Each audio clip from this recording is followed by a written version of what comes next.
can look at the world wars, you can look at all the terrorism and all the other mad wars that are being fought as it's just a question of degrees of unconsciousness, not different. So when you go into that state of unconsciousness, it takes you over, you lose it. Basically, then, that is the same energy field that has created what we see as the madness of human history, and what we see of the madness of the so-called world news. The same energy. So don't complain about all these violent people who are doing all these dreadful things. All that it is human unconsciousness in a more pronounced form than yours or your partner's. And so that helps a little bit to find perhaps almost some compassion towards all these crazy people that are doing such crazy things and creating such terrible suffering. Now, if you become compassionate towards them, don't worry. It doesn't mean that they will not experience the consequences of their unconsciousness. That still happens. By being compassionate to another human being, you don't necessarily remove the karmic consequences of their action. But you yourself become free from being drawn into the karmic cycle. So the act of forgiveness does not mean that this person is not going to suffer the consequences, but life makes sure, in whatever form, that they do suffer the consequences of the suffering that they inflict on other human beings. It's a karmic law. But if you don't want to be part of that anymore, if you want to step out of the karmic law, the first step out of and the most important step out of the karmic law is forgiveness. Then you do not feed it, you don't become part of it. That's why traditionally in spiritual teachings of various traditions, forgiveness is always emphasized. It must be real though. There are many forms of superficial forgiveness when just the mind is, okay, I forgive you. It's not deep, it's not real yet. The mind is trying to forgive. But you can only forgive if you realize that whatever actions have been perpetrated are the effects of human unconsciousness. In other words, what Jesus said on the cross, or is reported to have said, forgive them, for they know not what they do. Very profound statement. It is a profound statement that can be applied to any act of violence perpetrated against other humans or life forms. Forgive them, for they know not what they do. Not knowing what they do, of course, means they are unconscious. The word unconscious probably in that sense wasn't used at the time. So he said they don't know what they do. Karmic law still operates, but without you. And you can notice karmic law when you see a movie. Some movies like to manipulate your emotions. And so there are particular types of movies where they build up the tension by showing you some very evil person. And this evil person is killing all these people or hurting all these people. And then you're being manipulated to feel that incredible pull that this person should suffer for what he or she has done. That's the manipulation. The audience loves that. They love watching things like that.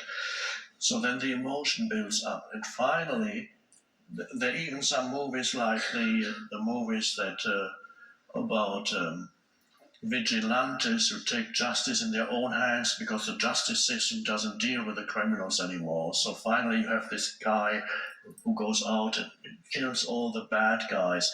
And your emotions have been manipulated so much that the audience says, yes, he must die. Not realize what you are feeling. It might also happen if you read about some dreadful crime that somebody has committed, and then if you read it on the internet, you can read on some news websites.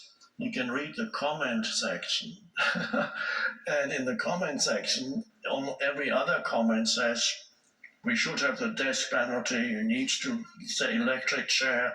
He needs to be done to what he did.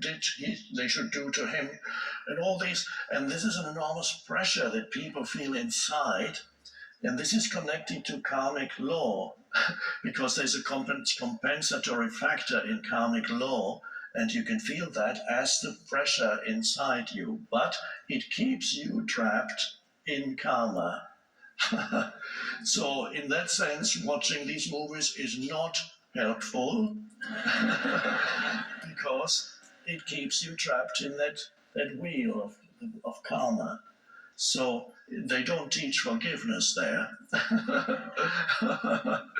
So we are talking about something very important, and that is dealing with human unconsciousness and what looks like evil.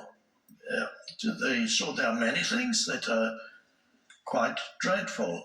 So how does that affect our state of consciousness, and what role does our state of consciousness play in this whole scenario? It does have a role to play. So it's for us important that we are no longer part of action and reaction, because the definition of karma is action. Karma means action and reaction, and it goes on and on.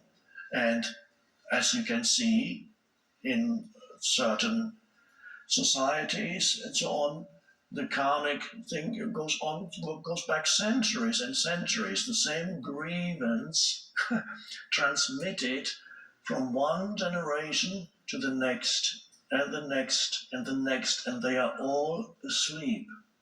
This is why spiritual teachings say you are asleep. They are all so unconscious, they get taken over by the collective mental emotional pattern and the mental story. They just inherit it from their parents, and then they pass it on to their children. And then each generation suffers. They suffer. They so much suffering for each other.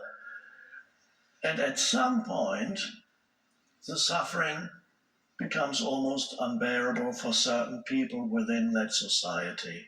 And that's the beginning of a shift when it gets too much. So suffering drives humans to a point of awakening.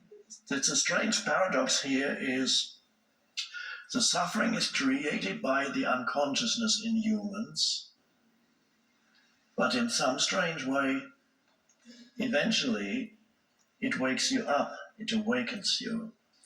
That's the redeeming feature behind the suffering that humans create for each other. Eventually it leads to a spiritual awakening. So it's a good thing to realize it all comes down to your state of consciousness and how you relate to the people around you, and that spreads. That is what creates the world. And even how you react to when you listen to the world news has a certain influence, because all All human minds are connected at a deeper level, so the way in which you react to what you hear on the world news contributes either to the unconsciousness. If you get on your computer or the iPad and you type in, "This guy does not deserve to live. He should die slowly, and they should torture him," then you become part of the same karma.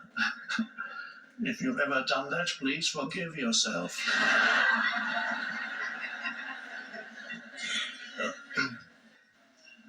And if you enjoy reading those comments, also forgive yourself.